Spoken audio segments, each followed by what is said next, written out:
thank you for coming. Thank you. We're really happy to get acquainted and to have a chance to speak to you in this Verbier atmosphere. Maybe you should tell us about your visits to Verbier and what is Verbier to you. How many times have you been here? Sure. So this is my third time in Verbier. I had the chance to be also with Verbier Festival in Schloss Elmau almost 1.5 years ago. And from the first time I met Martin, and of course we talked about music, we talked about many things, but from the first time it was, for me it was really love at first sight about the festival, about music, about the love for performance, the love to meet new people. And obviously this is one of the most important festivals, if not the most important festival in the world. So for me it's a big honor and a big pleasure to be here for the third time already in a period of 4 years. And actually this year I did the opening concert, which is, maybe one of the highlights every year in a festival. We did Bartok's second violin concerto with Maestro Gergiev, and obviously this is something which is very, very special for a musician to be performing such a wonderful concerto with such a great orchestra, also the orchestra of the Verbier Festival. So altogether, I don't know, it's there are so many things you can mention when you want to talk about the atmosphere of a festival. First of all, the place is just amazing. This environment, the mountains, the air, the fact that you are walking a lot, I think it makes it very special, but also I think the musicians which are visiting this festival are the top of the top, so every time you feel so lucky and so happy to perform chamber music as well. So altogether, I think it's professionally speaking, it's just amazing. And then of course I also have many friends who are living in Switzerland. I have many friends who are regularly visiting the festival. For example, Gabor Takács-Nagy, who is visiting and who is working with the Verbier Chamber Orchestra. This is very fun. And we know each other now for quite some years. And so all in all, it's really a great moment of the year, I think, for every musician who has the possibility to come to this festival. Can you tell me for how long did you come here, or usually for how long do you come? Yes, you mean the period of time? Yeah. Yeah, this time I arrived obviously for the rehearsal before the opening concert, so I arrived on the 16th and I will stay until the 29th, so I'm spending here almost 2 weeks, which is fantastic. I'm also giving, for the first time, I'm giving master classes, which for me is really something very important in life. I believe really in giving, how to say, not giving back, but sharing what you obtained, what you gained as knowledge from other professors in life during your younger years, what you obtained during your experience as a performer, as an experience as a musician, to share that with young colleagues. I think it's the most wonderful thing you can do in the musical world. So for me, it's always very rewarding, very interesting, very motivating to work with young talents. And as a matter of fact, I've given quite many master classes during my last maybe 10 or 15 years.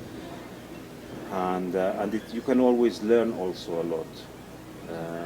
And also, when you want to give an advice or you want to say something about music, it's so important how you verbalize your musical ideas, which is not so obvious. I mean, it's very easy to say, here is a mistake, or there was something which can be improved. But I'm always trying to give in a short-term meeting of 1 or 2 hours, which we have with each student together, just to give rather a more general impact on the way of working, on the way of also how to approach music. So not talking about mistakes, because mistakes are happening anyway. Mistakes will happen. Whatever you do, there will be so-called mistakes, and some are more obvious, some are less obvious, but all in all, what is most important for as an advice to a student is just simply how to give your communication, how to help your communication when you approach music to the audience. How can you communicate most efficiently and most clearly your emotions to the audience? And this is something which is not so easy. So you always learn from verbalizing and talking about all of that. And I think this is just simply so important for every musician if they like to work with young talents. Do you teach somewhere? Actually, I have taught not so much on a regular basis. I've had some part-time students in Hungary, and this year from September I will actually start to teach on a more regular basis, which of course as a traveling artist is very complicated, but as I really want to help Hungarian young musicians and maybe some musicians who come from other places of the world to the Music Academy in Budapest, it is such a pleasure to be able to have a few students which I will probably teach regularly, so I'm starting from September. One of the amazing experiences for me was listening for the 100 Violins orchestra from Budapest. Do you know this? Yes, sure. It was something unbelievable for me, and I decided that all Hungarians, they born with the violin because it seems they are doing it without any effort. But of course it's not classical music. Many people know that Hungarians are one of the best violinists in the world. Like it's something from the nature. Comes not from the school but from the nature.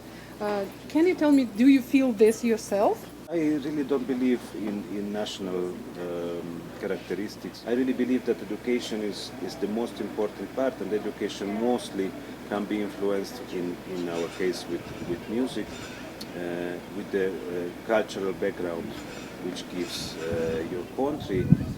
Education background is also very important. In Hungary we have music school system which allows mostly any kid who has a music school around. Many music schools are available to young children, so they are all able to start an instrument, and even if most of them they will probably not become professional musicians, but they have this luxury, so to say, to study music for a few years, being acquainted with the positive sides of learning an instrument, because every professional activity has some positives and maybe not so pleasant sides, a lot of effort, but in music I think there is such a nice balance between learning how to be disciplined, learning to be persuasive with what you do. It's in many cases instruments are not so easy to start with. I mean, you may spend 1 or 2 years not having such a big pleasure, so it's very important to have great pedagogues who will motivate, who will find exactly your rate of development, and then you gain a lot of things which are actually not necessarily associated with music, the structural thinking, logical thinking. In fact, there are many studies which prove that the kids who learn music, they are also performing better in school in completely different other activities. So it is for sure something very useful, and the fact that we had many violinists in the past, I wouldn't say that necessarily Gypsy group of 100 musicians is the best representation, but of course they play a very beautiful, they make a very beautiful performance every time, but I would rather mention as a classical violinist names like Joachim Auer, Carl Flesch, Sigeti, and so many others which have contributed in the very early stage of violin playing development, the early 20th century, even end of 19th century, which made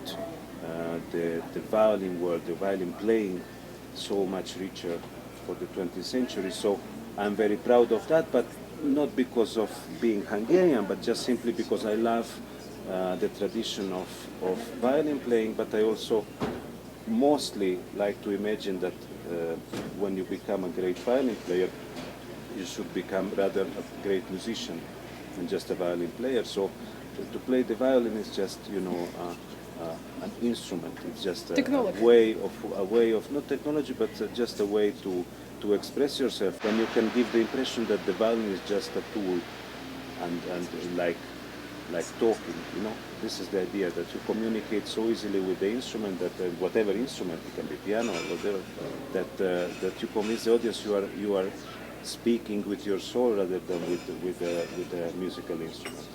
What are the most important qualities for the soloist? Soloist, I don't really understand what that means exactly, because this is just a part of how you perform. Obviously, there is repertoire which is violin concertos, which are for solo violin and orchestra. But I think the most important quality is just simply to be able to understand music and to be able to create something together with the conductor and the orchestra in a way that it becomes really one thing. It's not about soloist and orchestra, it's just simply the work should be expressed together. And the most important quality in music in general is just to be able to make understand your idea to other musicians, to understand also what their idea is about music, and somehow to find a common ground inside the music, and of course to convince the audience that this is, at that very moment, this is the only way this can be performed.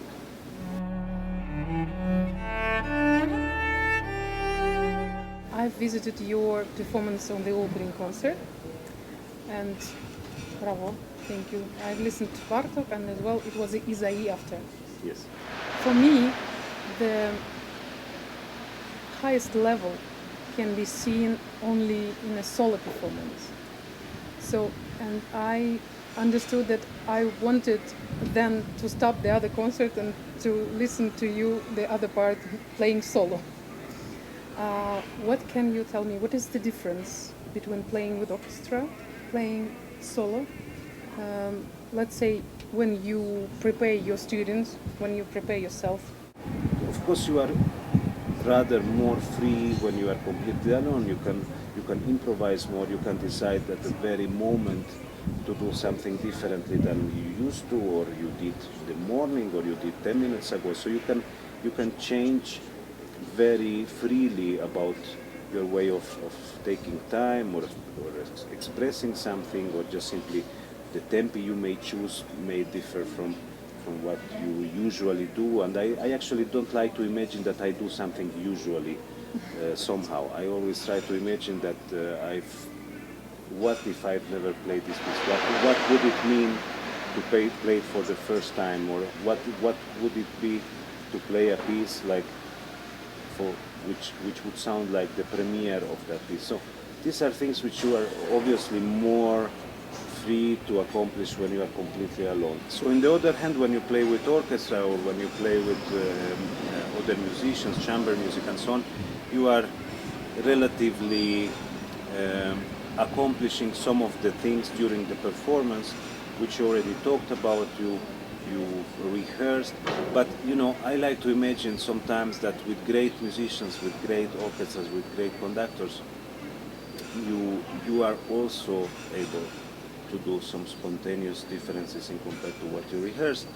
And honestly speaking, for me, the feeling of playing completely alone or playing with other musicians, musically speaking, doesn't change. I mean, the way I perform, I try to remain as spontaneous. Of course, not for the sake of being, so to say, more interesting, but just for the sake of accomplishing something which is magic for that acoustic, magic for that moment. It should feel really like it is something which is just coming from above, or how I don't know exactly how to verbalize it, but it is definitely something which is should not be rehearsed in advance. This sort of magic moments arrives if you play alone, and they should arrive also if you play with other musicians. You spoke about new music, about premieres.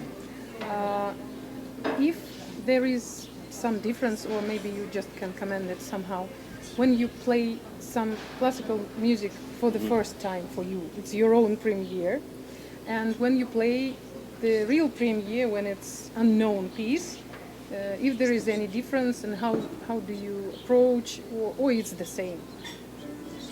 I mean, nothing is the same. Every piece is different, every composer is different, and you are also changing every day, most probably. And I hope for an artist, and I hope for myself, that you never remain something, predictable. I think what we also enjoy in music is not something which we know will come after harmony. We like the unexpected in music, and also the audience. To retain the attention of the musician and of the audience, you have to be, so to say, unpredictable in a way. So what I enjoy in new music, what I enjoy in older music, in romantic repertoire, in 20th century, in Baroque repertoire, is exactly when the genius of the composer finds something which is out of the box, which is out of the normal harmony chain, which so to say, good or correct composer would write. The genius will write something which is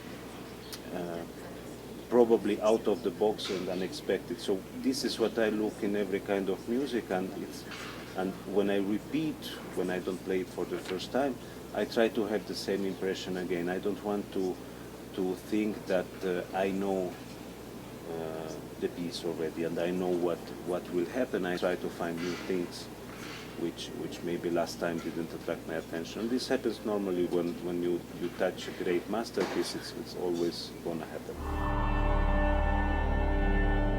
What are the highlights of your life, of your entire life, not only in music, just as a personality?